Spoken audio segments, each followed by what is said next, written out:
Hello everyone and welcome back to another episode of the 1 Point Safety Show with myself, Scott Hartley, and my glorious co-host, Scouse Andy. How are you, Scouse? You alright, buddy?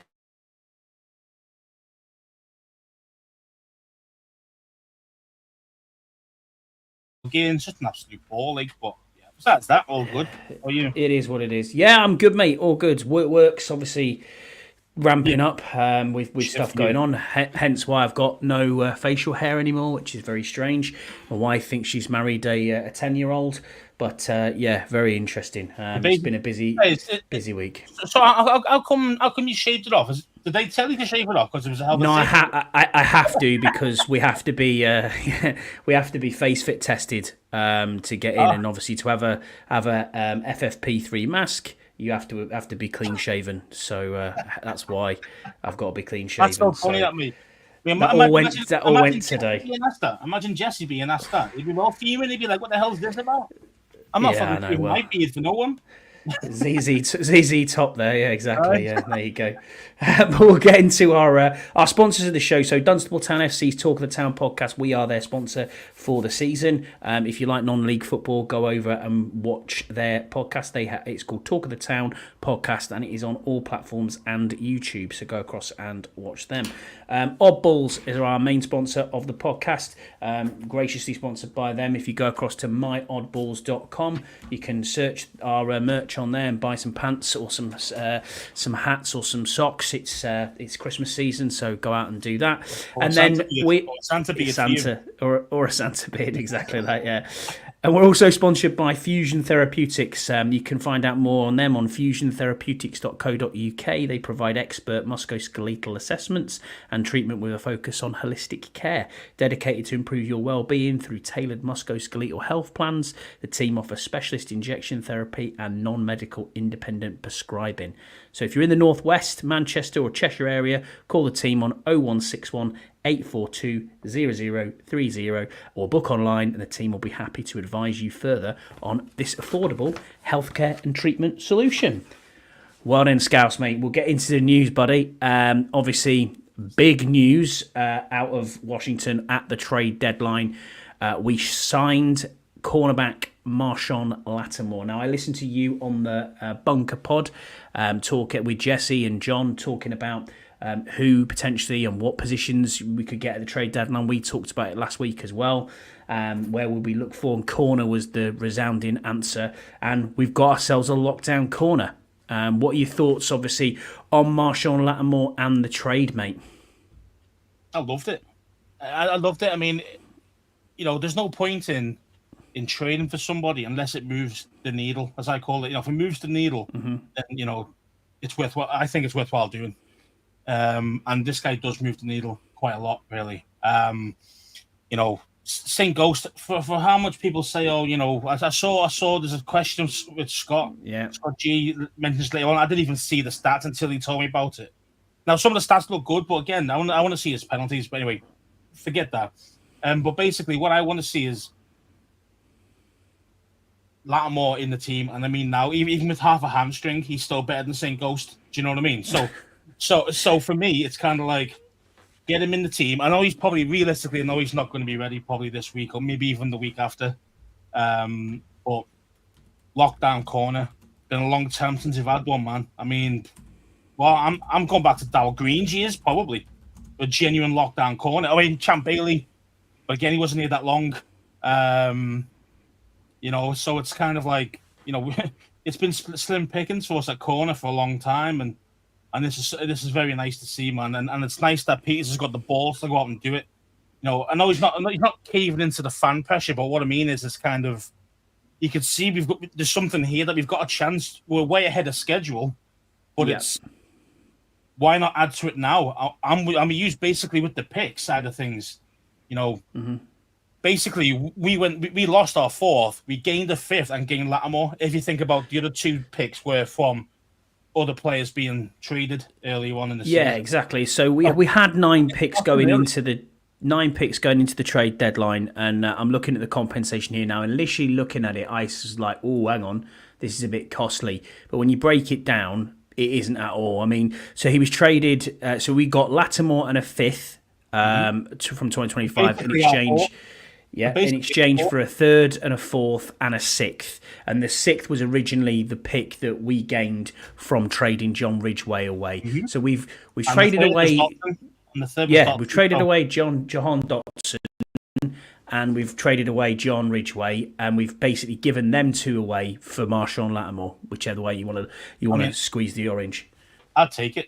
I mean, if someone offered you that before, say we didn't have the picks and we just had the players, and someone said, trade you Dotson, Ridgway, and a fourth, or you get a fifth and Latimore, I think you'd take it.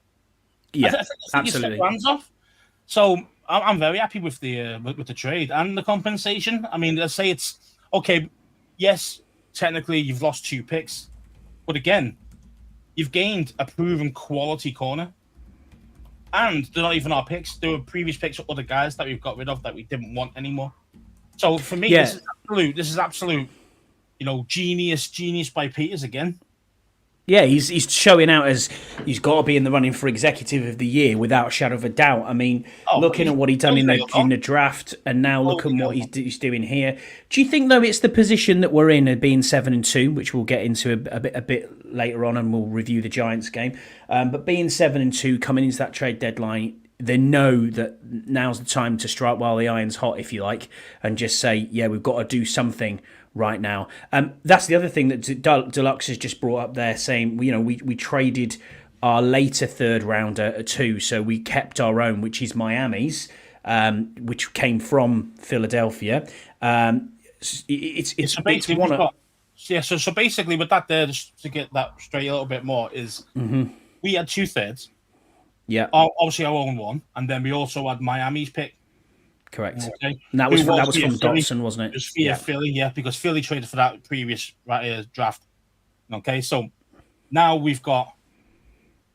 Let's face it. If we get to the playoffs, which realistically, if we don't make the playoffs, at least I'll be raging. To be honest, I mean, but I just can't see it falling away that badly with this team at the moment. So our pick's going to be quite high. It's going to be like in the probably mid-20s. Maybe even a bit later. Well, I think it was pick 29 at the moment, is what they were saying. Yeah, because we're like third in the rankings or something like that at the moment. Yeah, I mean, and that's in the NFC, and that's right, So, whereas Miami having a nightmare season, Tua have been out for a long time, just come back. These guys aren't winning many games, man. So it's going to be even bigger. It's not even going to be that much of a gap. If you think about it, that our fourth. Our fourth that we give away to that third, if that makes sense. It's kind of like agreed. It's not going to be he's 19 on the fourth and fifth round.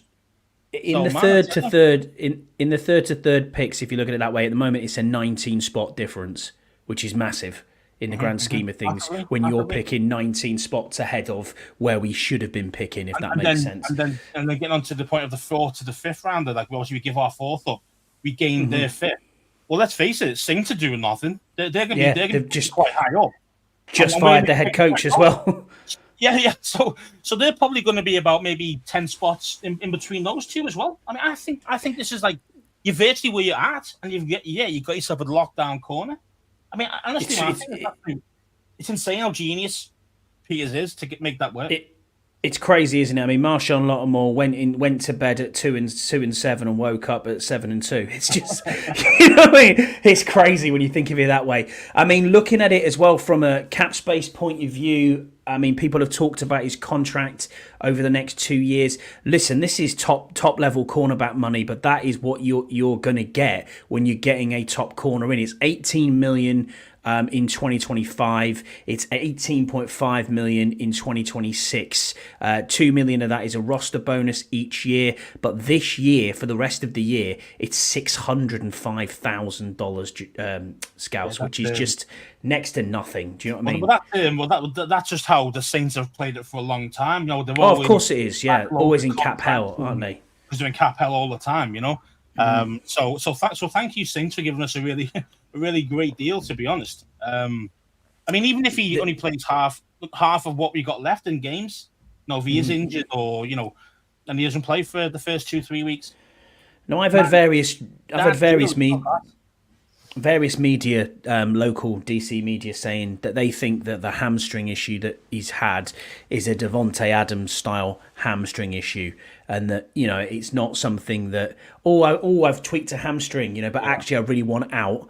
And then suddenly, look, Devontae Adams goes to New York and he's playing. It's that's what I was thinking as well. A lot of that's what these guys do, don't they? At the end of the day, when they know, thinking, look, man, if they're talking to the agents and saying, look, I want out of here, and you've got 2 weeks left of the trade deadline, you might go, you're gonna find out if anyone wants you. Business decisions, isn't it? Business decisions, and they're gonna start feeling like, muscle strain here, you know what I mean, and they can't prove it, you know what I mean, like, because mild strains you can hardly see on scans anyway, like mild ones, so it's just like, I'll be playing next week, and then the trade deadline's in, and then he's gone. See what I mean? So it's a very smart way of doing it as a player, and also as a team as well. Because at the end of the day, if they want to trade someone out, there's no point in playing the game before, because if they get hurt, then they're going nowhere. You know what I mean? So yeah. Well, look at it from a Saints point of view. They got a good deal for what is a player that they can get off their books with high cap space over the next 2 years.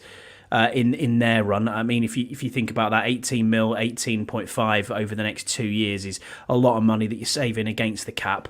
And then on top of that, they've got draft picks back for a brand new head coach who's coming in next year. So they're in full rebuild mode at the minute, and unfortunately, that's how they're going to have to play it. So they need as many picks as possible. Now, this is genius again from Peters by trading players that either don't have the right attitude to what fits here, or in areas of the team where we have depth. So the example there I would go to for the attitude would be Dotson. Obviously they didn't see something in him. You know what I mean? They must have thought to themselves, well, we've had training camp with him, it's not there. And look at what we fleeced. We fleeced Philly out of that pick. I mean, D-Hop, who else? Amari Cooper, I can't remember who else got traded. A couple of other receivers that got traded on this trade deadline and in and around went for absolutely nothing in comparison to what we got for Dotson. I mean, to pick up a third, Peters is flying. It was pulling the trigger at the right time. Correct. Absolutely. Because that was like, because at the time we were all like, what the hell we're doing? He's a first round pick, blah blah blah blah. Had a good first season. Okay, last season he wasn't that good, but no, he's going to be okay. Those type of things. What's the point? What are we doing? But then the thing is, that set the precedent for everything else. And then say the third rounders came in for us, and then we're like, sweet, we've got our third. And then, as you say, the bigger names leaving later on. But yeah, they are obviously a lot more expensive as well in their contracts. And to get these guys traded for fifth rounders, sixth rounders, you are going to be eating a big chunk of their cap. The finances on that deal, But in general, it's I mean, from a pick perspective, I mean, I say it's great value for us. Philly definitely lost there. Yeah, I mean, there was a bit of other news that came out this week, Scouse, and we'll get back to Marshon Lattimore in a minute. Was that Adam Schefter had tweeted out saying that basically Washington is now a desirable place for people to go, and that the agents are being talked to and people are saying to them, players are saying, look, I want to go to Washington now. And then sure enough, a couple of days later, we've signed Latimore. I mean, I'm looking at our cap space now. We've still got 23 million in cap this year. Then we've got 100 projected so far, 104 million cap space for 2025. That is not including 8 million that you could save from Jonathan Allen. And then when you work that back with Latimore's contract on top of it, you're going to save yourself 2 million against John Allen and probably have 120 million in cap space with a rollover, which would put us third in cap for the entire league next year going into 2025. So whatever we can build on this year, this is a desirable place to come to now with a young rookie quarterback where things are going well, the brotherhood mentality of Dan Quinn, this coaching staff, Adam Peters, the ownership, fans are in the seats again, stadiums selling out. I mean, I've seen the prices for the Steelers game this weekend on resale and it's ridiculous. Potentially playoffs, top of the NFC East. All of this sort of thing is working in our favour to enable us next year, and I don't want to look too far ahead, to go out and the window is wide open then for a late, deep playoff run, mate. You know what I'm saying? Yeah, I mean, I'd say it's just a case of, as we know, we've got a lot of one-year contracts, so that's the other killer that you've got. Yep. But you've got the money. You've got the money to re-sign these guys. Yeah, I mean, but again, it's one of them, isn't it? It's kind of like, yeah, you got 120 million, but you've got to get like 20 of the 53-man roster. You got to pay them long-term deals if you want to keep them. You know what I mean? For long. Yeah, I know what you're saying. Guys on the bigger names like the Chins and all that are not going to be wanting another 1-year deal. I don't think. I think they're like, look, mate, I think I proved, or by the end of the season, I've proved enough that I should be getting a long-term deal. So. Because as you say, players want to play here now, and even players who are here right now, they'll want to stay here. So, of course they do. So it's all and those things, a combination of those things are going to make it even better for us. Why? Because players aren't going to rip us off. We're going to get the Patriots discount, as I used to call it. Everyone wanted to go play for the Patriots because Tom Brady was kicking ass. And they always found a way of getting this new stud in there, didn't they? The extra wide receiver needed, or the extra bloody running back, or whatever it was. They made it happen, yeah, because these guys took a Patriots discount, as I called it. So, I mean, and hopefully we'll be getting to those things as well soon. So I can't wait to see what the mastermind and Peters can do. So Brian, thank you for your comment, mate. He said, I heard we were targeting DJ Reed from the Jets when we learnt Latimore was available and went for him. How true, I don't know. I haven't heard that at all, mate. I don't know anything about that. What I heard about DJ Reed is that he actually wants to play for us. Wow, okay. Not that we wanted him right now. I don't know about that part of it, but what I've heard is that DJ Reed wants to play for us, and I think he's a free agent end of the year. He is a free agent 2025, yeah. He is a free agent. So imagine having him alongside Latimore, and then you've got Sanister back in the middle with Igbo. It's kind of like swapping up. Then instantly that secondary goes right up the top because let's imagine. And then Quan and Chin in the center in the safeties. Mate. I mean, honestly, man. And it's obviously we probably need to see more about McGee, but otherwise we're looking for another linebacker. But besides that, I mean, yeah, man, that defense looks a hell of a lot stronger. Scott G saying I wasn't paying attention to the video earlier and the topic was mentioned. Scotty will get ID'd at the bar. Absolutely. Yeah, mate, the beard is gone. In the States, we all get ID'd no matter how old you are. We do, yeah, that's true. That's very true. Crazy. And excuse me, what was it? No, go ahead. You're right. Now, there's something I was going to say about Latimore. I think it's about Latimore, but I can't remember. So just looking at his stats, obviously he's a 4-time Pro Bowler and a 2-time All Pro corner. Now he hasn't given up a touchdown in coverage since 2021, which is absolutely ridiculous. But the only issue you suppose you do have is health. And that's something that we probably need to touch upon. I mean, he's only played 7 games so far this year, 10 games the year before, well, I mean, 7 games the year before. I mean, okay, 7 games this year out of 9. 2 for Hams. Okay, 2 out. Yeah, 2 out. But that's the last 2 weeks he's been out because of course it is. Yeah, only the last 2 weeks, and then 10 the week before, year before. I mean, I don't know if he was genuine. He must have genuinely been injured. Are you worried about health? Are you concerned about it at all, or not? I mean, yes and no. I mean, obviously, a player's injury history you got to take that into consideration. You know what I mean? You've got to. It is an important part of the process if you're going to sign a player or whatever. But it's a kind of case of why was he out 2 years ago? Was it because it was a hamstring? Was it something, or was it more like a broken leg or a broken arm? Yeah, or, you know what I mean? Don't know. I don't know. I've not gone into his injury history, so I don't know it inside out at the moment. But it's kind of one of these things of it just depends what these injuries were. I mean, if he's got a nagging chronic hamstring problem, well then that's not great because he's going to lose his speed. Yeah.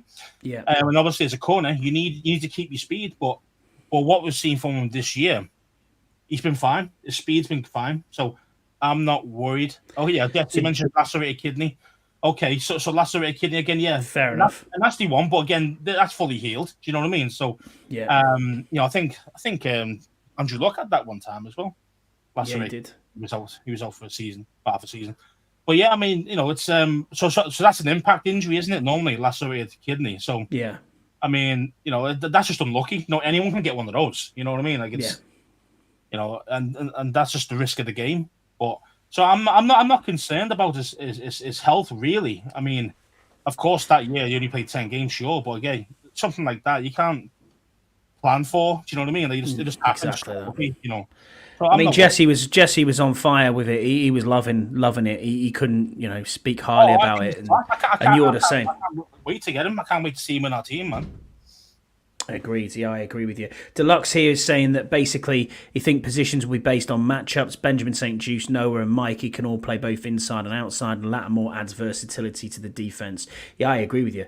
Latimore adds one half of the field taken away. That's what he adds. So that makes it a hell of a lot easier for the rest of our defense as well. Subsequent price, they'll pay the price. Subsequent moves, mate. Because of that, obviously, we then released FAO Barda. Which, boy, I saw that. You were devil, man. Oh, mate, I was. Yeah, I was. Hello, darkness, my old friend. Yeah, I was. I said he'll definitely come back on the practice squad. You were like, oh, I don't know, and obviously you did. Well, it depends on where, because of the eligibility rules, he didn't have to go through waivers over 4 years as a vet.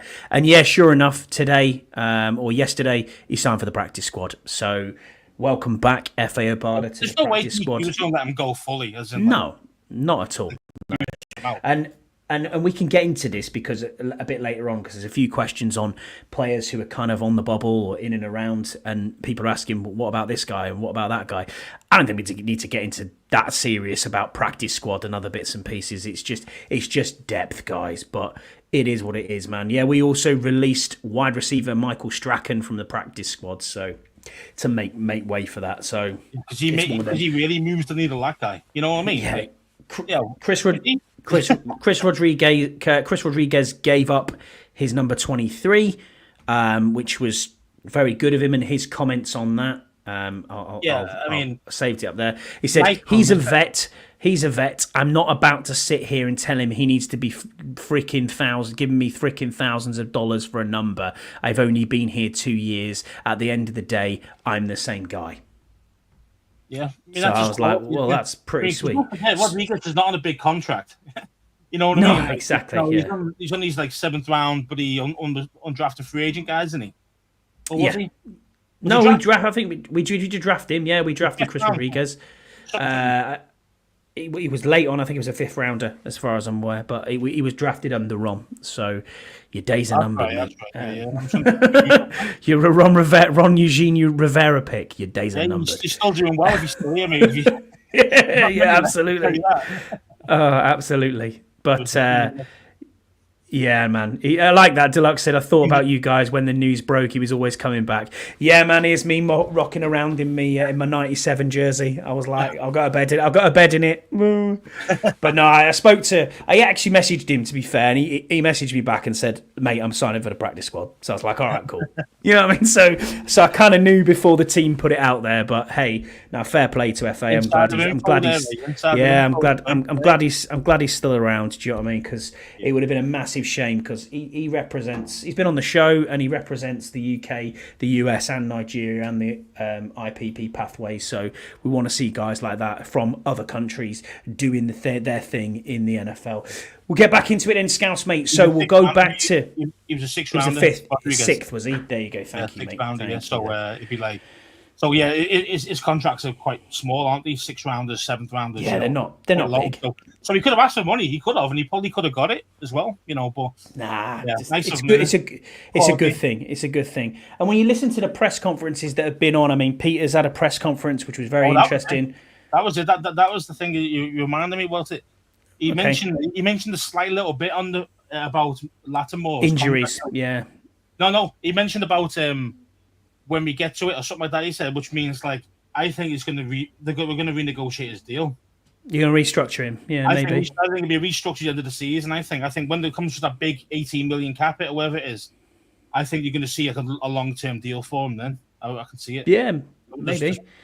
Just keep an eye on it. And the other bit of tidbit from that, the other tidbit really from that press conference that Peters gave to the media was that he was talking about when you're acquiring a player, the doctors from obviously Washington will go, and the athletic trainers will go and get the medical records of him. So there's no issue around what you're getting as a player, because we've seen it in our football, in soccer terms. It's full medicals, it's everything before you sign for a team, and everything has to be right. It used to be sketchy though, didn't it? Like you only get half the notes and all that, especially if it's a big trade or big money. And now we're saying no, we're getting everything we know what his medical history is like. So if they've pulled this off and pulled this trade off, then fine. They must be happy with it. They must be happy. Of course they must be. Of course they must be. We'll go back a week then. So New York Giants game, mate. Obviously looking at the New York Giants game, 27-22 win for the Commanders. You loved it. I was laughing with you quite towards the end. What did you think of the game? I'll give you the stats, the head stats right now when we look at it. Let's have a look at the passing and attacking stats. So Jaden Daniels was 15 of 22, 209, averaged 905, 2 touchdowns, 0 sacks. And then Daniel Jones, to compare, was 20 of 26, 174, 2 TDs, 2 sacks. Rushing, Chris Rodriguez Jr. was our highest rusher with 11 carries for 52. Eckler, 11 carries for 42 and a touchdown. And then it was Daniels himself with 8 for 35 and McNichols for 8 for 20. On the receiving side, mate, I'll get into that just quick. Noah Brown was our top receiver with 5 for 60. Olamide Zacchaeus, 2 for 48. Eckler, 3 for 41. De'Ami Brown, 1 for 24. Terry, 2 receptions for 19 yards and 2 touchdowns. And then in the defensive side of the ball, sacks-wise, who got the sacks? Fowler Jr. got a sack, or did he get both sacks? No, he was credited with both sacks. So, yeah, man, what did you think of the game against the Giants? Obviously, NFC East rivalry, away in the Meadowlands where we don't do very well. Generally, what were your thoughts on the game, mate? I thought it went kind of the way I thought it would. To be honest, I knew it would be a closer game. It always is. As I say, we've not played well there in a long time. We've not won there in a long time, and even though the Giants are, they're not very good at the moment. I just had a feeling that it would be a close game. And it ended up being that way. Now, within the game itself, though, I wasn't worried about it at all in any way, if that makes sense. There were no heart attack moments, really. It was like we were in control of most of the game. I know they ran the ball quite well at the start. They ran all over us in the first quarter and a half. They really did. I mean, Tracy was he was very good. He always does. Them two killed us for a while there. 170 odd yards rushing, I think, in the first half. I mean, that's insane. But I think he had about 10 yards passing. So no, he had none. Zero yards. It was -1 for a while. He had touchdown. -2. Yeah, -2. Yeah, for a while. So again, the show is we still haven't figured out how to stop the run, which does concern you a little bit. But overall, were we any danger losing that game? I don't think we were. I mean, we took the lead like we meant to. We took the ball away when we needed to, especially at the start when they were marching downfield, and we got that fumble recovery. The defense made big plays when he really needed it. Like when he really needed it, he got it. You know what I mean? And that was all. And that's all he needed to do. He didn't need to be superb on the day. I thought he played pretty well in general, mostly. But yeah, man. I mean, I say even when they went down and scored that touchdown with Theo Johnson near the end, I was like, yeah, it's a 5-point game. But I still didn't feel like we were going to lose it. Do you know what I mean? Yeah, me too. And then obviously we took the ball, ran all the way down, and then messed them up right at the end. Love that. Which you loved. You were saying, just kneel on the 1 yard line. Kneel on the 1 yard line. Take knees. Take the knees on their 1 yard line saying, hey, we could get in if we want, but we don't need to. Do you know what I mean? Slapping it, kicking the balls at it, just kneel right in their 1 yard line. I thought it was brilliant. Yeah, I thought there was some standout players throughout this game. I mean, Jeremy Chin was running like a man possessed. He was on fire. He was superb. I thought that Rodriguez stepped up and he was fantastic. You know what I mean? For a guy who's got 0 touches, he's come off the practice squad, didn't realise he was even going to be playing until 90 minutes out. And it's like, hang on a minute. okay, B-Rob can't go, so we're reliant on you. And we just kept feeding him. I don't think it was anything that people were questioning it. Oh, hang on, where's Eckler? What's going on here? Why is he not getting as many touches? Because Rodriguez was doing what he was doing. That was the reason behind it. Oh, Eckler was banged up. Did you see him like hobbling off with his knee? Yeah, around half time, it's close to half time. He was struggling there a little bit. I think, and because Rodriguez was doing a decent job, it was like, let's keep feeding him the ball. Exactly that. And that's what I like about DQ as well. It isn't like, oh, I'm not going to give you a chance. If Eckler's only 60%, I'm going to give him the ball. No, give the hot hand the ball. Doesn't matter what the name is. You know what I mean? And Rodriguez did a great job for her. And we've seen that with Jeremy McNichols throughout the year as well, haven't we? So we have a good depth at running back in this team, which is great. And then really, solid. Yeah, we just said that, James, that Rodriguez has given Latimore the 23 shirt for free. Yeah, unbelievable for a team player. I mean, yeah, he was saying, he's a vet. I'm not sticking around, which was pretty awesome. The biggest play for me was Daniels towards the end of the, that Zacchaeus throw, where it was like, yeah, we're on third down. I'm just going to throw this to open Zacchaeus. Happy days. Run for about 30 yards. Cheers easy. We're into field goal range already. Seals the game. That's done. And then the two, you couldn't have threaded the ball better to Terry McLaurin for his 2 touchdowns. He was incredible yet again. I mean, duking Burns out of his boots and just beating him with sheer pace, sidestepping him, just like, whatever, mate. I'm not. You're not even getting close to me. I was like, wow, this kid is, he is. Look mediocre, didn't he? He did. You know what I mean? And this is a top. Let's be honest, right? This is a top pass rusher. Now we've played the Browns, we've played the Bengals, we've played the Giants. So we have Dexter Lawrence, who got absolutely destroyed by Biadish a couple of times.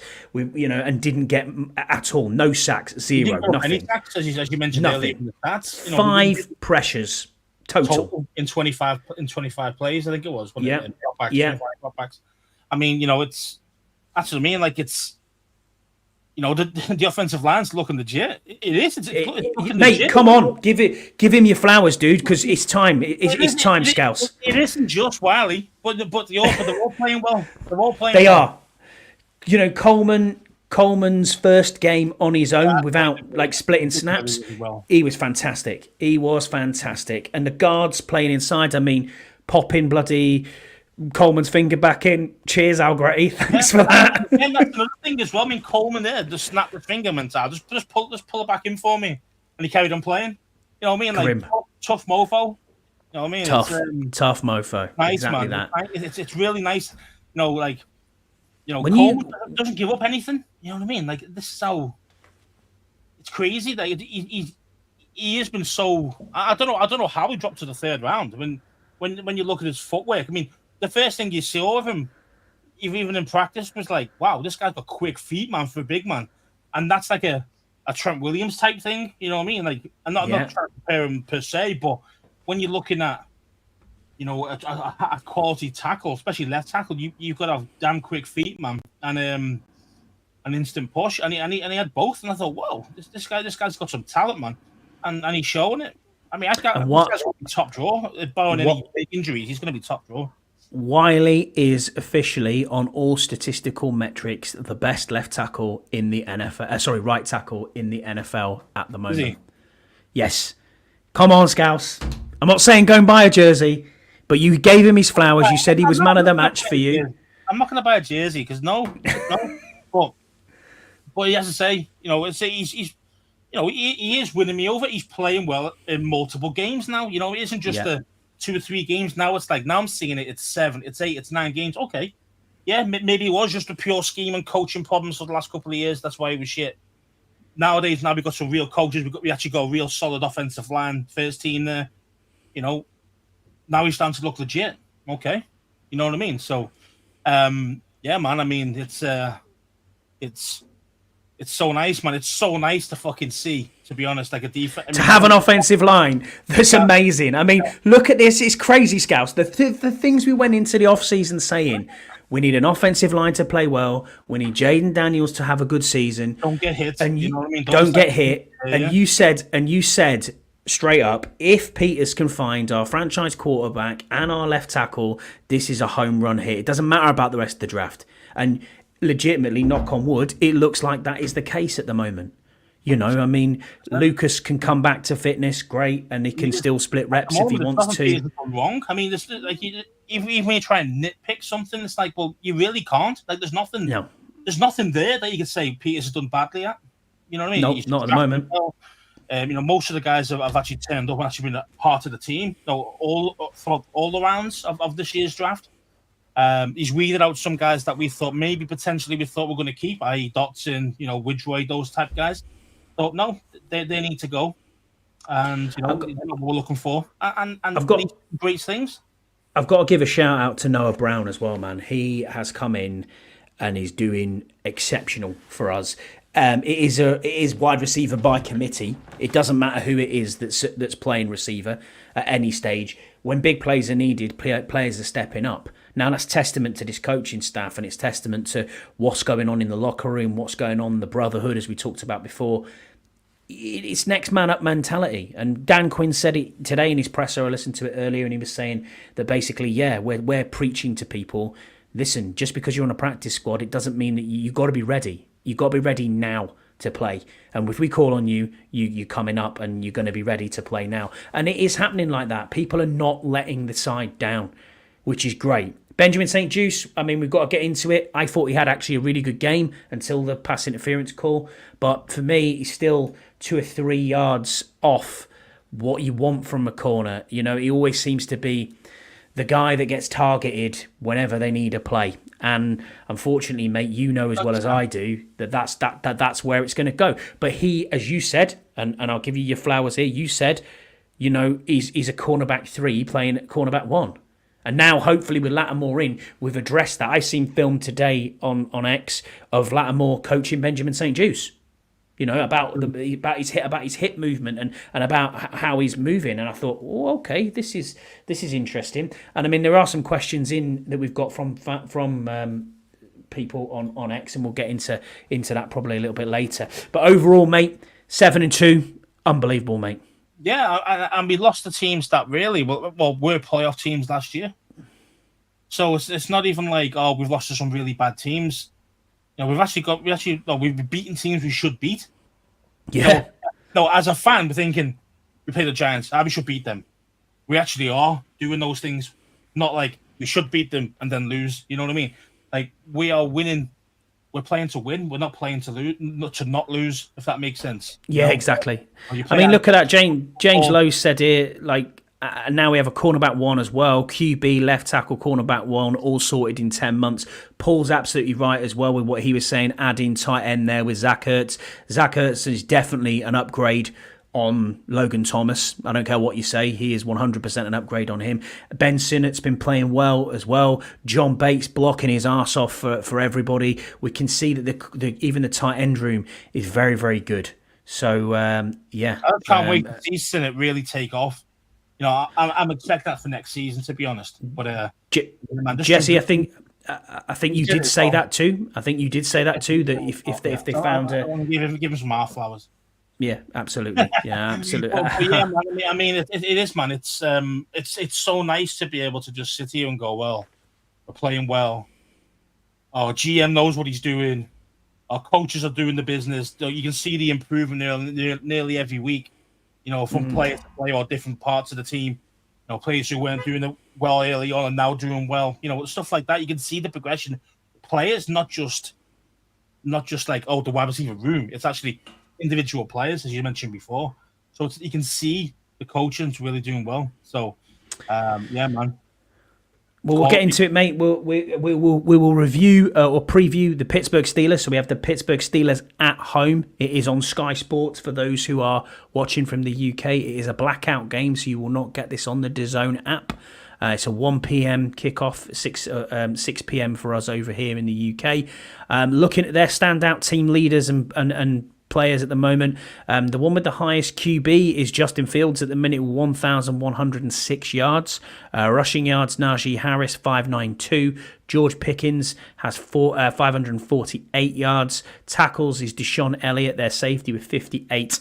And Dante Jackson, their corner, has 3 interceptions on the year. Obviously, Russell Wilson's played 2 games, Justin Fields has played 6, and Kyle Allen's actually played a game as well at quarterback. Now, I'm believing that it's going to be Russell Wilson under centre. That's who they're at the moment. What are your thoughts on Pittsburgh?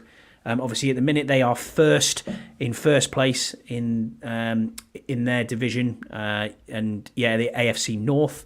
So, what are your thoughts? This is a tough game, mate, I think. It is a tough game. It's they've got a solid defense, and it all depends what Russell Wilson you get. Are you going to get the one that is, Denver quality, who's absolute dog shit, or are you going to get the one that put up 30-odd points last week or 2 weeks ago? You know what I mean? So you just don't know which one you're going to get. Hopefully, we'll get the bad Wilson, and if we get the bad Wilson, we'll win this game. Because we're not going to. People say, you're going to get 30-odd points and all that.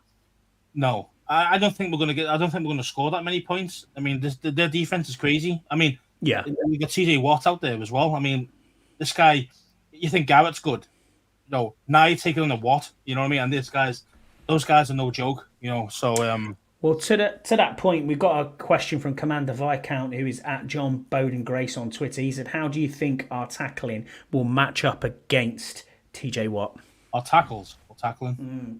Tackles. Sorry, our tackles. Our tackles. Yeah, I mean, it's going to be another acid test, isn't it? Yeah, massively. I mean, we thought, they might have some problems against the Giants. They didn't. They didn't. But they didn't have any problems at all with Gary. He didn't even get any on the stat sheet. Yeah, I mean, I put that down to we played well, but then he was also injured. So when you're playing a 50% Garrett, it's not the same. You know what I mean? Hendrickson's right up there for Cincinnati. He didn't get near. No, I mean Coleman put him on his arse as well. Love that when I saw that. So again, it's kind of like another big game for the rookie is needed. Yeah, 100%.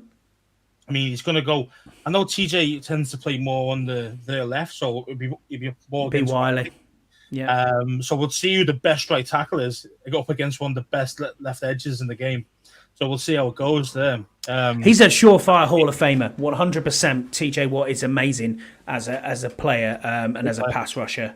It's going to be a very difficult day, especially as we said, they're taking the ball away as well on defense. So Jaden's got to be very careful. But to be honest, what was the stat since 1923 or 1933? This is the least amount of interceptions we've had in a season through nine weeks. It's just. Yeah, I think anybody. Is it for a rookie or for anybody ever? Anybody ever. Yeah. Yeah, it's really impressive. I mean, if you try and compare, a legend like Peyton Manning, for example, his rookie season, he had like 18 interceptions. It was insane. Look at Troy Aikman. He's saying crazy. I mean, and them days as well. You weren't throwing the ball as much as you are now. It's more run. I mean, Aikman did, but more at the start. Them guys that struggled, and James coming in, smashing records all over the gaff. I mean, it's just amazing to see.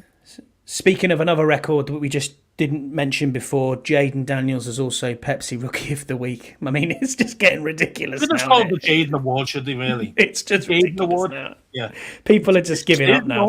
He owns that shit. That's it. He does indeed. But yeah, it's going to be a tough game. It's going to be a very tough game. I mean, what are your keys to victory, shall we say, for this game? What do you think? The keys. Say there's so much reading there what Paul mentioned. No, it's okay. Keys. Got to stop TJ Watt. I mean, that's the first bit because he could wreck a game on his own. That's how good he is. So it's kind of like make sure if you're leaving Wiley 1-on-1 with him, I think that's a bit harsh. Even the new improved recipe Wiley, no one can take on this guy 1-on-1 and win. Regularly. Is it High Smith who's the other defensive end? He's pretty decent as well. They've got really good edges. And they got some good corners. I say their defense is stacked, really. I mean, the defense is really good. I mean, offensively, there's a bit more to be desired there. Receivers. George Pickens is good. That's about it, really. It's about it, really. Firemouth in the red zone, he's quite decent there. But besides that, the other ones are not really scared about. Although they have just picked up Mike Williams, haven't they? They did indeed, and I think they got an. Did they not get Preston Smith as well at the trade deadline? Did they? Did they get Preston Smith as well? From Green Bay, yeah, right at the last minute. I know he went somewhere. I just didn't know where he went to. He went to Pittsburgh. It went to Pittsburgh, yeah. I'm pretty certain it is. I will Google that while you carry on. So do you think it's time? Do you think it's kind of the mark that we need to do again? Is the platform for what we've been doing the last couple of weeks? Is it about time of possession, keeping hold of the ball, making sure we don't turn the ball over? Yeah, exactly, man. It's solid fundamental football, isn't it? That's what it is. Eliminate the big mistakes. Don't turn the ball over. Play possession ball if you can keep it, even better. But again, I'm not worried if they get the ball offensively. Do you know what I mean? So I'm not worried about that too much. We just need to make sure we get enough points because they are gonna stop us quite a lot. There's going to be some 3-and-outs that we're not used to at the moment. We're going to be seeing those. So it's kind of, it's temper the expectation of putting 30 plus on these guys. I can't see it. So Smith went to the Steelers at the very last trade of the trade deadline. He had 4 minutes to spare, and he went for a 7th. Steelers. He is getting on a bit now, Preston Smith, isn't he? But still good player. Still a good player to have in depth. It's solid. I believe I think you're right, Brian, in what you're saying there. Find Watt and run the ball right at him. I think this has got to be a big game for our running backs. We have to run the ball. We have to run the ball a lot. I hope B-Rob is fit. We'll wait and see what happens with that. Man. The guy's struggling with it. I mean, you keep playing him for like 10 snaps, and then he's out the game, rest of the game. This is going to be his whole season. You know what I mean? You might as well, shut him down for like a week or two, and then bring him back up again. That's what I'd probably do. Chris Rodriguez is doing a solid job. So, I mean, B-Rob's again different animal to C-Rod, but still, it's kind of. If you're going to keep playing him like at 60% or 70% fitness, then he's never going to be your bell cow that you want him to be that he was at the start of the season. You know what I mean? So you've got I'll look at. We'll look at the injury report then for this so far. I haven't got Thursdays, hasn't come out. It normally comes out while we're on air. So yeah, it does about now. Actually, it normally comes out. So Zach Ertz at the minute was on the injury report as rest. Didn't practice on Wednesday. Marshon Lattimore. You notice that he never trains on Wednesdays. Yeah, it doesn't. Every week it's the same thing. It's like it's a vet thing, isn't it? I don't know what's going on there. Marshon Lattimore is on our injury report with a hamstring. Didn't practice. Cornelius Lucas ankle, did not practice. This is a bit of a crazy one. Austin Seibert, right hip, did not practice. Dorrance Armstrong, shoulder, limited. Tyler Biadish, thumb, limited. Cleland Farrell, knee, limited. Dante Fowler, groin, limited. Brian Robinson, hamstring, limited. Noah Igbenogany, thumb, full practice. Andrew Wiley, shoulder, full practice. And Phil Mathis, game day concussion protocol was full practice. Okay. Seibert, bit of a worry there, mate, for me. I think. Yeah, I think that's one we've got to take a look at that and see if he practiced today. In the game, in the game last week, he was there when they practice on the edge of the field. You could just see him trying to pretend kick. Yeah, you said you messaged me and said, "Oh, he's holding his side of his hip. It's almost like he's." And I was like, "Oh, I don't know." Yeah, and I think Jesse said, he just holds it that way. And I was like, all right, okay. Didn't think anything of it. He's kind of holding like as in, that's sore. Do you know what I mean? Like when he was trying to practice his kick. And he came on later on and put it through the post. Do you know what I mean? But obviously he was feeling something in his hip. And then obviously now he's on the injury report. And now you're thinking, I'm hoping it's just a very mild tweak, And he's ready to go. I can't deal with him not playing. Can't have the cyborg not playing, mate. It's going to be difficult, isn't it? He's never enough Mr. Perfect, man. Never enough. He is, yeah. So Paul there in our chat saying Seibert practice today. So that's always a good start, man. Always a good start. Anything else you want to bring up for the Steelers? What any thoughts on the Steelers game? We haven't mentioned Najee Harris yet either. I mean, we haven't. Yeah, you're right. No, and okay, he's not. I wouldn't call him an elite running back, but he's decent. No, he's good. He's above average, and he's a big fella as well. He's one of those real bruising kind of backs, and as we know, our defense, its biggest weakness is against the run, especially with the middle. But yeah, I mean, and this is where we're going to see, because they're going to run the ball. They're going to run that ball. Russell Wilson's a big play action guy. So it's kind of, they're going to run the ball, stop it, and we're not. And I think we're going to struggle. I think we really are going to struggle to stop it. Being honest, say Latimore was. I mean, if he was available, then he could probably stack more in the box and go on, then beat us with the deep ball, or you know what I mean. And obviously, he locks down his receiver, and everything's okay. But because you can leave that kind of.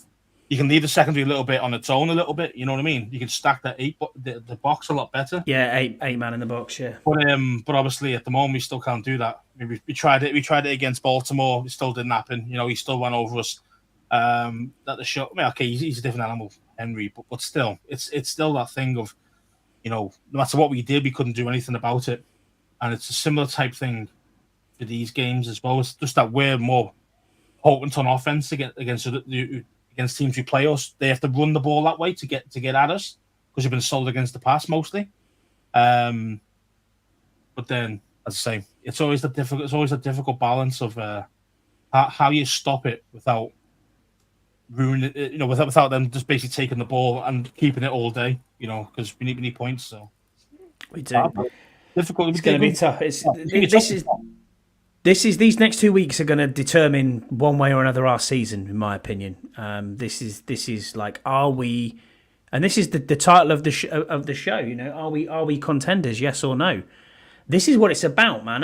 These next two games, yes, it's great being 7-2 and all, and I'm not trying to be Debbie Downer. I've never seen a season like this for my fandom, which is amazing. But are we genuinely going far and potentially having a good run in the playoffs?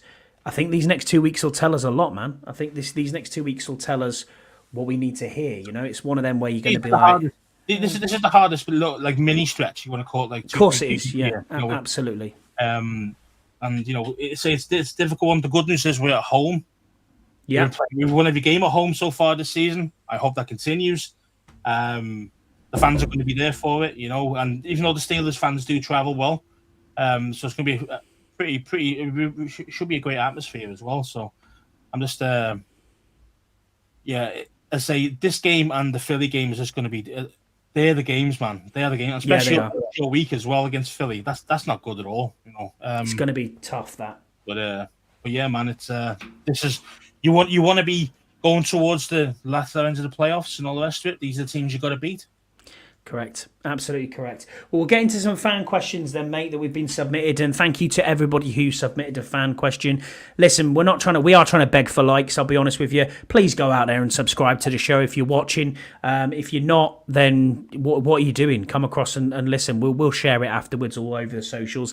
Get your nan, your dad, your gran, your dog, whatever it is. It's the time of the year. Get subscribing to the show. We're at nearly at 100. We need 100 followers. If we can make 100 followers by... Well, we want 100 followers for our 100th episode. That's what we need to get to. So if we can do that, we'll do something special. And also, while you're here, comment on the YouTube. And if you've got anything that you want to put in for the 100th episode, think about what sort of things we could do to make this show a little bit different. So if you've got any ideas... We're at 96 now, mate. 8, 9, 10. So 4 more weeks away. Yeah. 4 more weeks. Yeah, 4 more weeks. By then, mate, we'll be 11-2. Yeah, like. Yes. Number 1 seed. Happy days. Yeah, I love it. We'll get into these fan questions. And so the first one off the block was Cam McDonald. He actually sent us a question yesterday. He is at FK Commander fan. Also, he is on YouTube. He does a show called the Friday Night Football Pitch, which is mainly about Scottish football, but also follows English football as well. So soccer to those of our American cousins. Go and give them a follow. They're a great show. I was on there the other week talking about the trials and tribulations of the 92nd place Car United. Not great for us at the minute, mate, out of 92 Football League teams, but hey-ho, it is what it is. It can only get better. Isn't it mad, though, mate? You support these teams, right? And you follow these teams like you're a massive Liverpool fan, right? You follow them all your life. And then you think to yourself, oh, Liverpool's won the league for the first time in 27 years or whatever it was. Fucking under Klopp. Unbelievable. Washington were dreadful. Right? I'm like, oh my God, Newcastle Falcons are in the playoffs of the Guinness, the Guinness Premiership. How good is this? Everyone else, dog turd. Carlisle get promoted. Amazing. Washington, terrible season. Both of my teams are crap. But Washington are amazing. What's going on? Why does it work like this? I suppose I'm lucky. You are lucky. Yeah. Well, and top of the league at the moment, which is nice, and then obviously Washington as well playing well. So this is a great season for me. Mate, do you know what's weird though, Scouts, mate? Honestly, right? I know I'm like going on a bit about this, and all those in the chat, I apologise, but it is fucking brilliant waking up on a Sunday now. And going, you know what? It's game day. Really looking forward to it. And it's just like, it's game day. Okay, I love this. And then I can go and sit down and watch it and be like, yeah. And like you said, to your point earlier about Jaden and in the Giants game, wasn't a single moment I sat on my couch thinking to myself, yeah, we're going to lose this. I wasn't nervous at all. Nothing. I just felt like, yeah, it's in the bag. And I've never, ever felt like that at all, which is just mental. But there you go. Anyway. That's what it must be like when you're a Kansas City fan, you know what I mean? You just just crazy. You're like, oh, yeah, it's all right. Don't worry. Well, Cam's question was, with the change in the roster, why has Mike Davis not been released? Is his cap hit prohibit? Does his cap hit prohibit this? I'm like, I don't know. I'm not cap it, but I haven't either. Then Paul also said, why is Mike Paul, who's in our chat now with us, he said, why is Mike Davis still in this team? I'm like, I don't know, actually. I really don't know. Can you actually see Mike Davis, Washington? I don't know what his cap hit is on his contract. It can't be that high, surely. I mean, he was woeful in week 2. Oh. Well, yeah, because of Latimore's hamstring, Scott G says, you're probably right, mate. You just need to get on the field before he came? No, he was in week 2 going against Neighbours, and he was woeful. I'll be honest with you, he was pretty woeful. Oh yeah, he only signed a 1 year deal, so that's all right. He did, yeah, 1 year deal, yeah. That's probably the reason. I don't know. Probably think extra body. Yeah, maybe that's what it is. Yeah, Cam, I've got no idea. I don't know what his contract situation his contract is. Was so 1 year, 3.2 million. Maybe then. Including 1.38 million as a signing bonus, 1.3 million guaranteed. So. Yeah, man. I mean, it's not killing you to keep him around, is it? So yeah, as I can see, he won't be here next year. Put it that way. He's one of the guys who's definitely going to be gone. 100%. Yeah. I mean, he might get released. He might get put down to the practice squad. I mean, let's face it. I'd rather bolster the practice squad rather than cutting guys who are on your 53. If you've got a guy who's in the practice squad who's a corner who's crap, you know what I mean? And Davis is a better player than that guy. You might as well just do that, mightn't you? You know what I mean? Yeah, it's tough though, because what we in the cornerback room in the minute. I mean, you've got Forbes, you've got Noah I, you've got BSJ, you've now got Latimore. Didn't get dealt. I'm surprised. Yeah, I thought Forbes was going. I genuinely thought Forbes was going. I mean, we've got a question on Forbes a little bit later on as well, but yeah, it's one of them where I'm like, hang on a minute, what? Our next question, mate. Hot take, Freddie Ham. Shout out to Freddie. Love Freddie. Top guy. He said, will the offense get back to form and put 30 points up against Pittsburgh? As I mentioned before, I don't think we're going to get 30 points in this game. No, I don't. I mean, those things might change in a couple of weeks when we start taking on lesser the defense. Cowboys. Yeah, the Cowboys. Yeah, I mean, 40. It's great seeing them in meltdown mode. Brilliant. They're not used to this shit. They're used to getting 12 wins every year. Giving up a 4th round pick for Mingo? What are you doing? I was like, mate, you can tell that this is not Mike McCarthy's team. You can tell it's just Jerry. He's just a puppet, isn't he? He's just a puppet. You can't pay a lot of money for your puppet. It's fair enough. But then I said to you, and I said to on the Bleeding Burgundy as well. If you've not subscribed to the Bleeding Burgundy, go out and subscribe to them. I said to Jesse and John on there, and I think I said it on here as well. I genuinely think that all three coaches in the NFC East obviously will be gone at the end of the season. I think Sirianni's done. The only way he sticks around if they go deep into the playoffs. That's the only way he sticks around. Anything else for that is he's a no-show. He's going to be gone. So, but yeah, 100% Dayball's gone. 100% McCarthy's gone. It's just a case of can Sirianni save his own ass, even though he threw all his coaches under the bus last year to keep his job. Shouting at his own fans, and I'm like, hang on a minute, what are you doing, mate? I don't like him. I think he's a dick, to be honest. Like the way he acts. So do I. But again, he's a Philly. That's perfect for Philly, isn't it? Because let's face it, their fans are dicks. So. Yeah. Our next question, mate, is from Jesse, actually. So he's in our chat at a minute. He is at Jesse's24, host of the Bleeding Burgundy podcast. He says, did you have a Prozac when Obada got released? The answer was no. I just cuddled my 97 jersey and cried a little bit. Second bit on that is, did I have a wank when he re-signed? And the answer to that is no, I didn't. Yes. Number 3 is, will Scouse finally buy... I know, yeah. Will Scouse finally buy a Wiley jersey? Nope. And then 4th is, how good is it to finally have a lockdown corner? It's nice, man. It's nice. I can't wait to see the guy play, man. I mean, I'm really excited for when he plays. I know he's probably not going to play this week. But maybe even... imagine him up against, say, an AJ Brown. On AJ Brown, he's killed us every time he's played us. Let's see it this time against Latimore. Let's see it.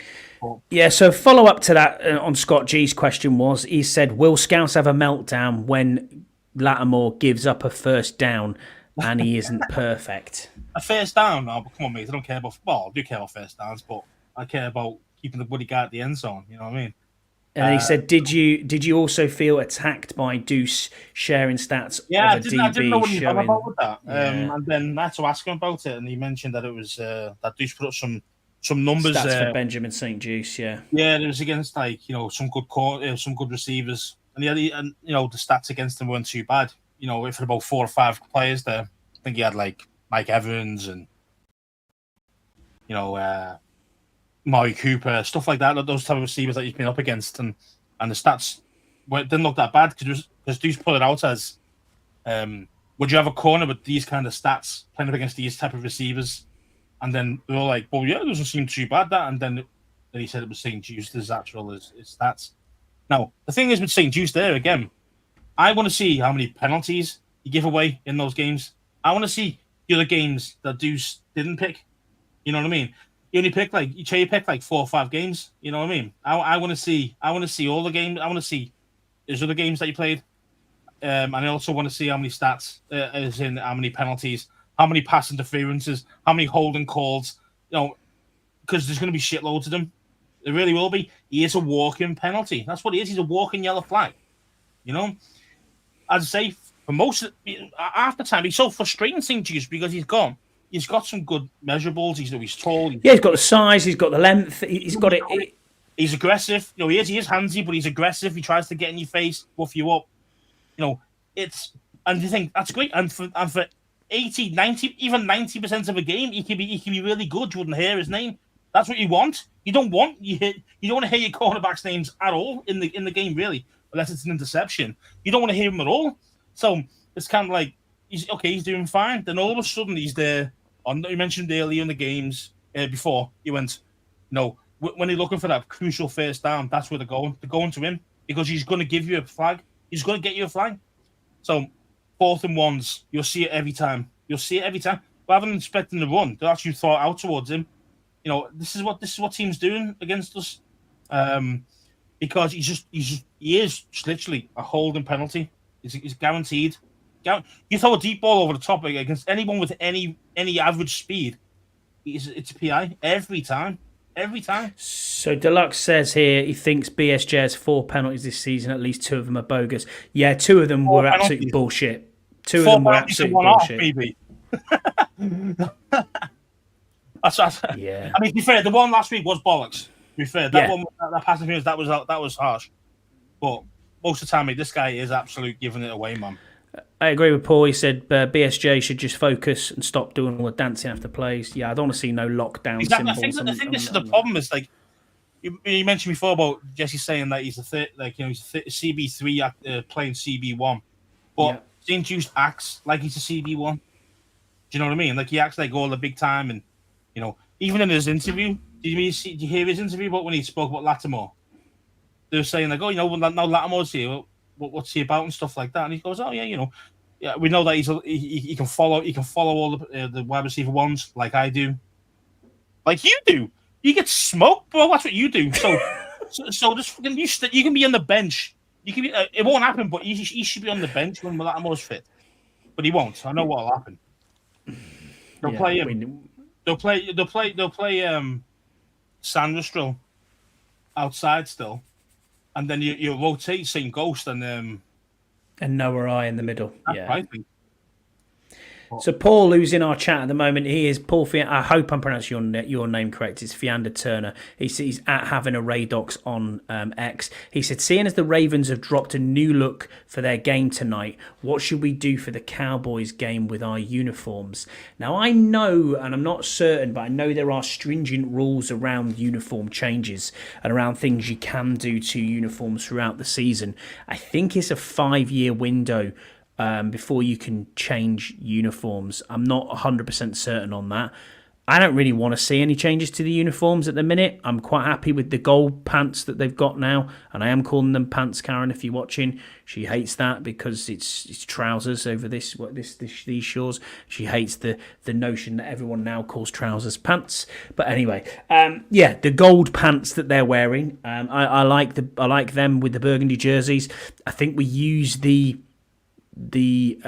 whites. I don't really like the white jersey with the burgundy pants. I like it all burgundy. That's quite smart. I don't know really. It's a strange one. What could you do? Blackout game we've had against the Bears. I don't think we're going to do anything different. What do you think, Scouse? There's one thing I would love, but it will never happen. But just put Redskins. the Redskins emblem back right on the side of the helmet for the Redskins. Yeah, I know what you're saying. Yeah, just as throwbacks.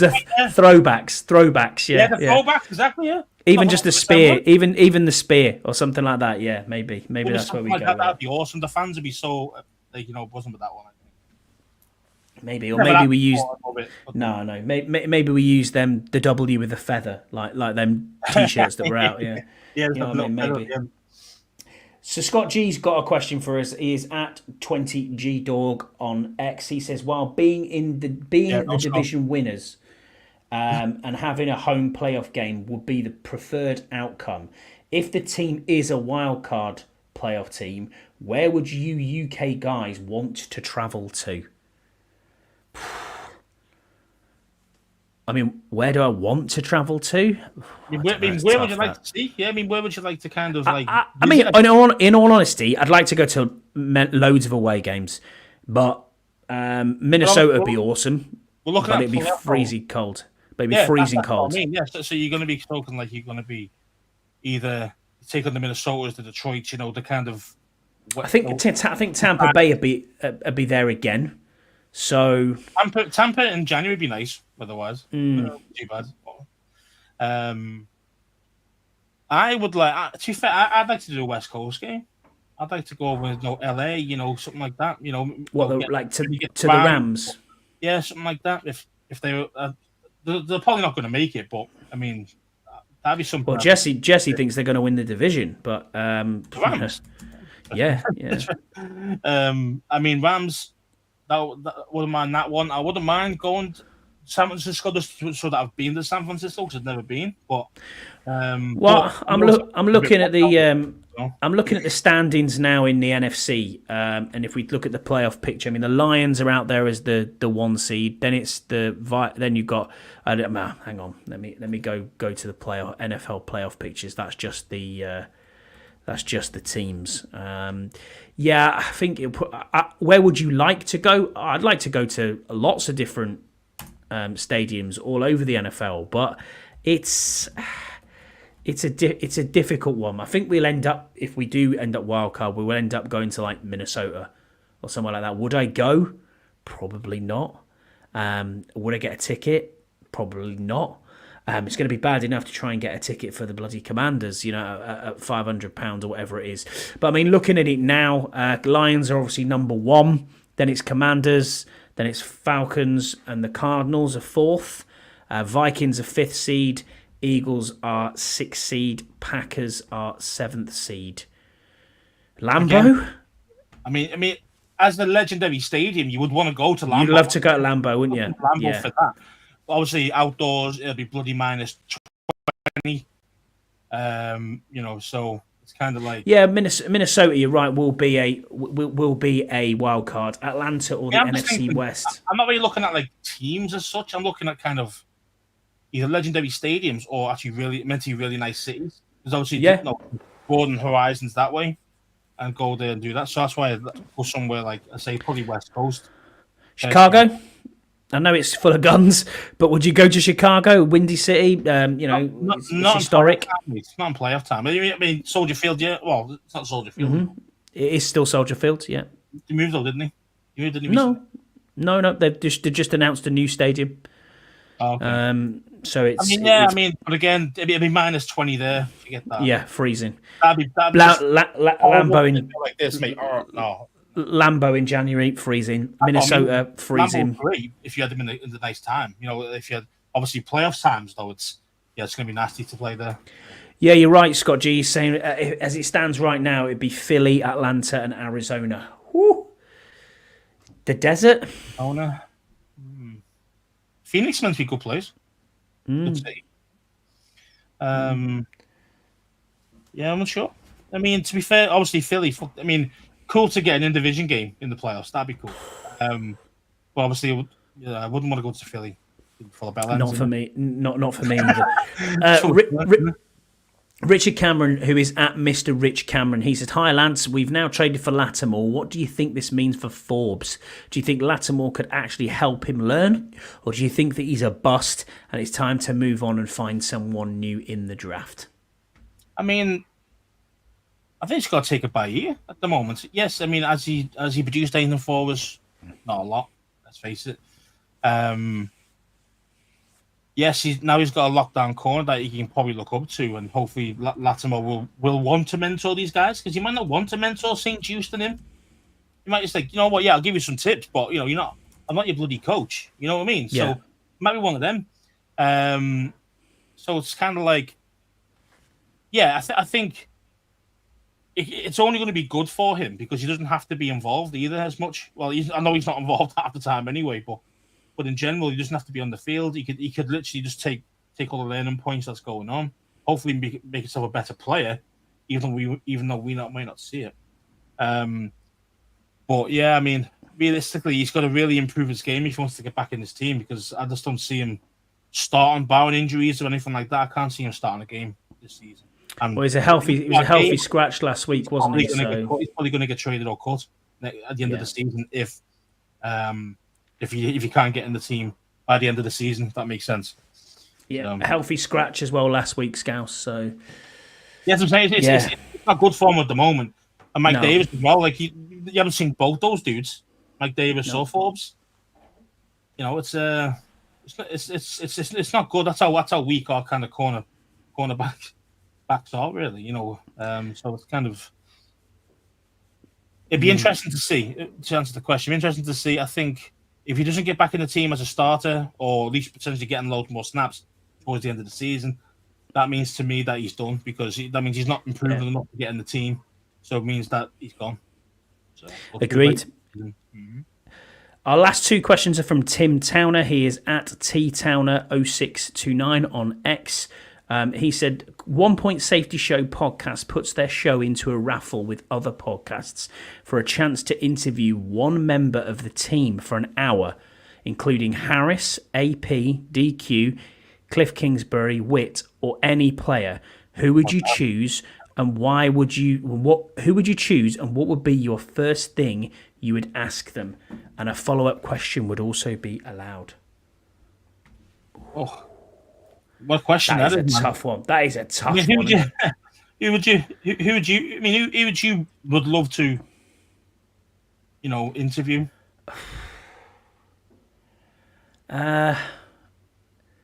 It's too tough, isn't it? That's a really tough question. I mean, Harris, ideally, I'd love to sit down with Harris. I'd love to sit down with AP For an hour. for an hour, though. Oof, yeah, so that's a long time. An hour. What are you going to talk about? Business? I mean, probably. Yeah, it's tough. The first 10 minutes would be great. After that, you'd be like, I don't know about this. Jaden, what do you think of players like Bobby Wagner? Would you speak to Bobby for an hour? Looking at players, you're looking at probably your Terry, because who could you hang out with for an hour and actually totally enjoy it? I think Terry, one of those guys. I mean, me personally, I'd probably go for Adam Peters. That's where I would go. He seems like a guy who's got shitloads of knowledge that you just, he's forgotten more things than we know. You know what I mean? Type thing, and it isn't just football. Just seems like a really nice, cool guy as well. Just like a really nice dude. So I probably enjoy that hour. You know what I mean? So I'll probably go with AP. Yeah, same. I think I'll probably go with AP. Players wise, Jaden, you could tap into his brain. What do you see here? How does it work? What's it like doing that? There's lots of things you could ask for. What's the first question you'd ask, though? What would be the first question you'd ask AP, Scouse? Ooh, that's tough. That's the first question. Yeah. You got any jobs? Can I have a job? Can I be the international correspondent, please? Thanks very much. Yeah. Even if it's not media, just I'll teach me how to be a scout. Yeah, or excuse me, can you hook me up a physio job? Cheers. Yeah, you know what I mean. You know what I mean. By the way, I'm a musculoskeletal doctor, which you are, top of your field. Can I got that? I'll be the same, man. Stay in your wheelhouse. You know what I mean. I think I'd probably go with Josh Harris. And I'm thinking about that, and I know you said an hour. An hour seems a long time. My first question would probably be around the sale of the team. What was it like in the run up to selling Dan Snyder when you were in the room next door to him, yada yada yada, and then you'll go on from there. I think that'd be a very good hour, to be honest. But yeah, great question, absolutely fantastic question, Tim. Properly put us on the spot there, which is great. Another one he said is if you were the GM of Dallas. This is of Dallas. And since Dak will be out for the season, do you play Cooper Rush or do you give Trey Lance the last 9 games of the year and see if he can figure it out? The worst thing that can happen is going 3-14, but you would have a top 5 pick. Yeah, I mean, I think that's a very good question again. And to be fair, I would. I mean, is Cooper Rush going to be there next season? I don't know what the contract situation is. And you know what you get him, a Cooper Rush. Like he's done okay in spurts. He won a few games last season, and when Dak was out then. But that's it. It's like, what are you actually planning to do in this as Dallas right now? You're thinking, well, you want the better draft pick, don't you? Yeah, you do. Yeah, I do. Try the higher potential guy, and go from there. So I would give it to Lance and see if he can do it, because then, even though it's annoying now because they've re-signed Dak, that basically Dak's going to be there for whatever the next 3 to 4 years now, whatever it is. Yeah. So either way, Lance is going to be back up at best. You know what I mean? Mm-hmm. Like if Dak was still on the line for being end of the season gone, I mean, you definitely looking at Lance and think, can he do it? And you give him the full 9 games and see how he goes. But you're gonna get trade bait out of that, aren't you? If Lance plays well, yeah, if he does anything decent, then yeah, I mean, you still might be able to, or you get rid of Rush and you keep Lance as your bona fide backup. You know what I mean, for next season. Yeah, but this is not a Dallas Cowboys podcast, so we'll move on from that. That's just an awful question. No, it's a great question, Tim. But yeah, I mean, for me, yeah, fuck Cooper Rush and let exactly. That's what I'd do. His last final question is, he says, say B-Rob is made inactive because of his hammy and it's not 100%, and we have Philly next Thursday. Would you bring up C-Rod and be forced to release someone from the 53, or are you bringing up Wiley? Because we know that weirdly, when we read the rule, and Max Taman, shout out to Max from the Bleeding Burgundy podcast as well, when we're reading this rule, we're having quite a big debate about this. Could he go back down? Could he not go back down? And it's actually made a lot of the local journalists have a bit of egg on their face this week and it's all been smeared over because Latimore signed. So that's the big news at the moment. But a lot of them, including John Kime and people like that on their podcast, said C-Rod would have to stay on the 53 or clear waivers, released, clear waivers, and then back on a practice squad because because you can only activate and you can only pull someone up for 3 times in a season before they must be on the active 53. So what would you do, Scouse, if you were in that position? Would you bring C-Rod up, or are you bringing someone else up? I mean, for me, I would bring back C-Rod. Mm-hmm. I would. I'd bring him back. And then, okay, if he's got to stay on a 53 after that, that's fine, because there's players you can get rid of. Mike Davis is one we mentioned before. Yeah, Michael Walker, who's I think he's good in special teams, though. I think it's the reason why. Yeah, he is, but he's a linebacker, isn't he? And I'm like, he's a linebacker, what are you doing here? He's a special team. He's more special teams guy. And he's pretty good there, actually. But yeah, so there's 2 guys there. Unfortunately, there's Forrest and there's Mike Davis, who you could easily bin off. Easily. Wiley. If she was Coulson Yankoff on the 53. I don't think he is. I think he's practice squad. Practice squad, yeah. I mean, but so yeah, because the thing is with that, you don't. If we lose Mike Davis, that doesn't bother me at all, mate. Do you know what I mean? So. If Yankov is on the 53, he's another guy because he's never getting any snaps. So he could be another guy if he is on the 53. Yeah, so, yeah. I mean... But it's one of them, man. It's kind of like these guys are all... like there's easily 3 guys that you could just go, goodbye. And you wouldn't really miss them. Do you know what I mean? No. I mean, I'm looking at... C-Rod is a B-Rod replacement. That's what he is. He's a bruiser and running back. That's what he does. He runs hard like he does. Wiley is more of a speed guy, more like a McNichols type player, a Nectar type player. So it would mess the balance up, I think, if you chose Wiley over C-Rod. So that's why I'd go C-Rod. So he is on the 53, Yankoff. Oh yeah, but then that's easy. So you got 3 guys. You got Forrest. Yeah, hang on. You've still got more. You still got more. Chris Paul's still about. I mean, he's not even playing. Well, yeah. Yeah, Chris Paul's on the 53. Michael Dieter as the backup centre stroke guard. You wouldn't drop him like from the squad. No, I don't think you would. I don't think you would either. Paul is one. He's always inactive on game day. You've still got Nick Ballore, although he is a massive special teams guy. Jalen Holmes, defensive tackle. I know we've just got him in from Ohio State, wherever he was before, but he's an Ohio State alumni.